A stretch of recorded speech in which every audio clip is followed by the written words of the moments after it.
Hello and welcome to the Statesmanship Project, episode 50. My name is Ross, and I'm your host. My training has stepped up recently. I'm following a slightly adapted version of a bulking program, like a beginning bulking program, that I found in The Complete Keys to Progress by John McCallum. It's a very good book, very entertaining. I really enjoy reading it, and I like his stories. The book itself is a collection of his articles that he wrote monthly for, I think, Health and Strength or Strength and Health. Anyway, so reading it, I read multiple every time I read the book. So it's kind of hard to, because he would write it, be like, okay, do this program for the next 2 months, and then his following month article would be about something else. And so I'm like 4 programs in to what he's written right now. But I'm only 1 program into doing it. I'm 2 weeks in now. And I'm doing high volume back squats. And today they really got hard. So I did 185 pounds for 15 reps on my last set, and that was pretty hard.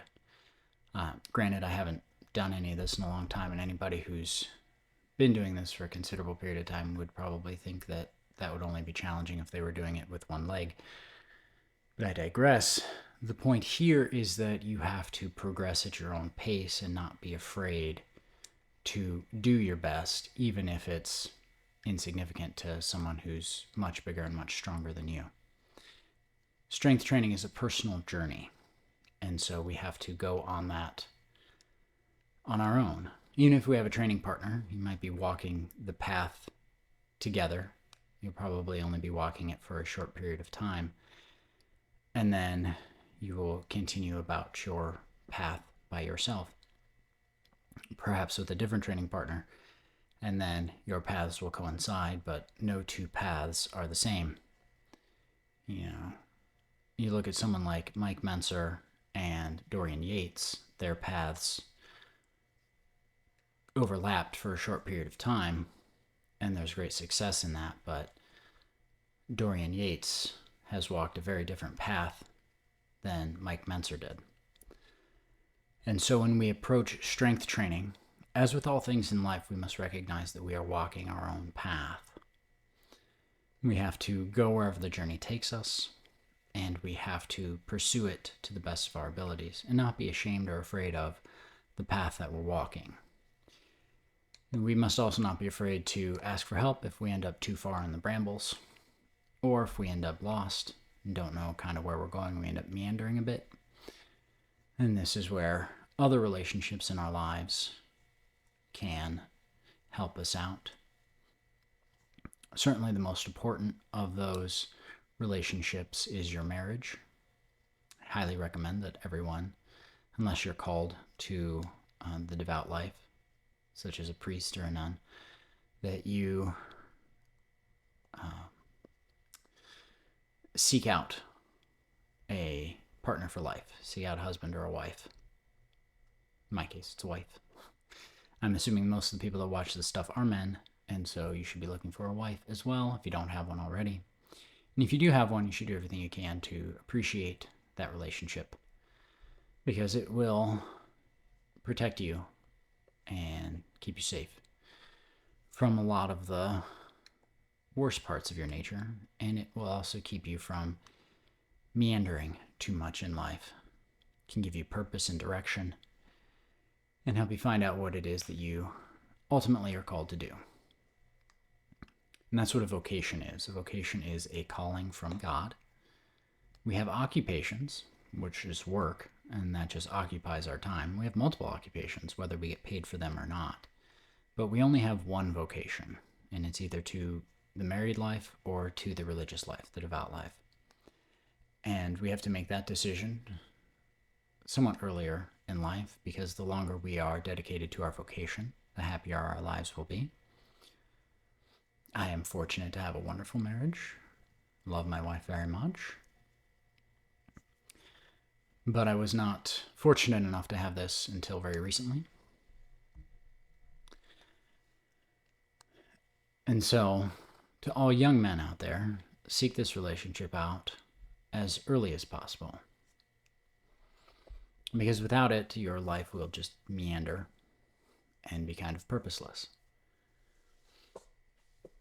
So, back to heavy squats. I have put on at least 2 pounds in the last 2 weeks, which is pretty good. It doesn't feel like it's all flab. Hopefully it's all muscle, or mostly muscle. Majority, I think, is in my legs and my quads. I haven't been as sore as I was after the first day of doing heavy, or well, high rep squats. They weren't that heavy, but they were high rep. And so I was pretty sore after that. And so moving forward with this, we want to dedicate ourselves to a passion that will give us rewards. Strength training, if you dedicate yourself to it, will give you plenty of rewards. You will, if you're doing it right, have tremendous amounts of strength and size increases throughout time. And so that is one of the easiest pursuits to which you can dedicate yourself. That way, in future, you will be able to evaluate whether or not a new pursuit is meaningful or not. Are you gaining anything from it? Is there tangible results to what you're doing, or is it just make-believe? So I noticed this. I got caught up in a number of network marketing schemes when I was younger.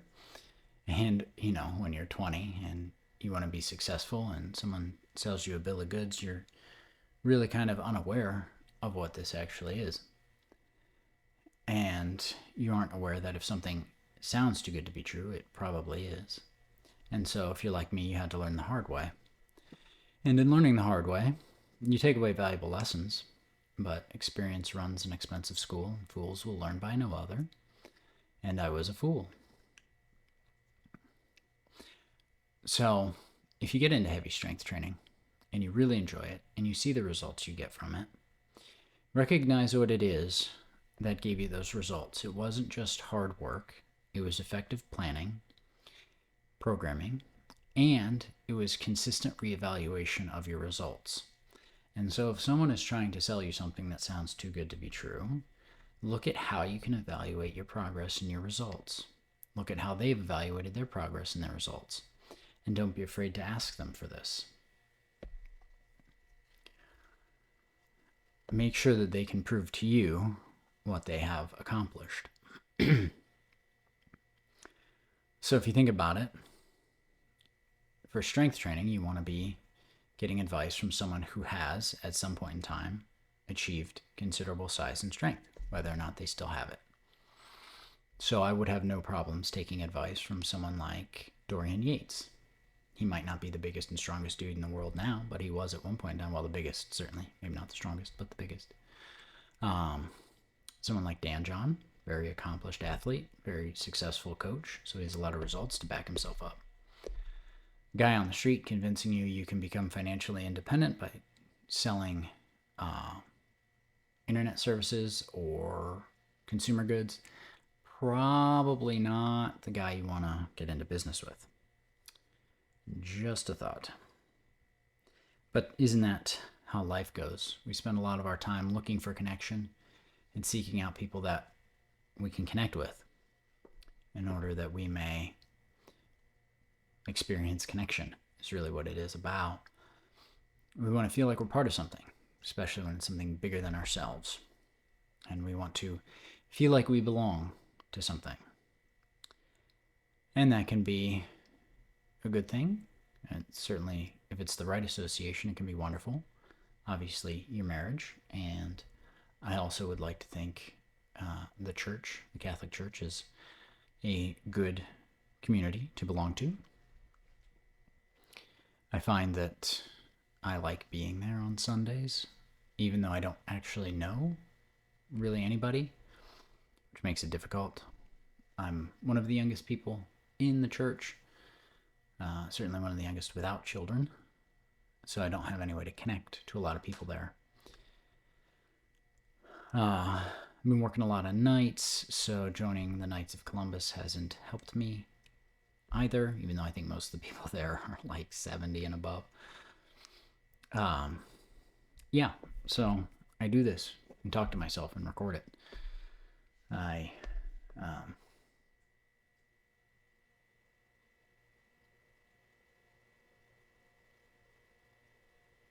long pause. That's what we're all looking for. We're all looking for connections, ways to connect with people.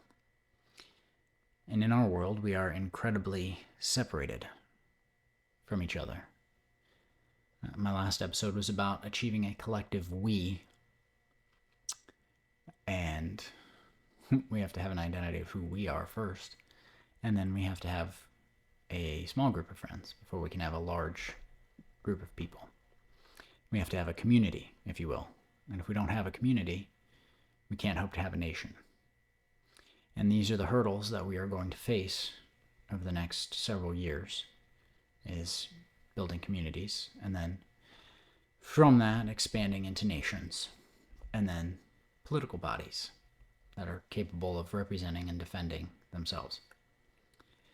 Everybody worries about Bill Gates owning up all this farmland and everything. It doesn't matter how much farmland he supposedly owns. If he can't protect or defend it, it doesn't matter. He wouldn't be able to stop 500 people from moving to a 10,000 acre area off his alleged farmland and just building a community if they were collective enough about it. And assuming he couldn't get the FBI or ATF or someone else to come and kill them all. But I digress. I'm seeming to wander at this point. And I think I'm going to call it. So I hope this has been helpful, and have a good day.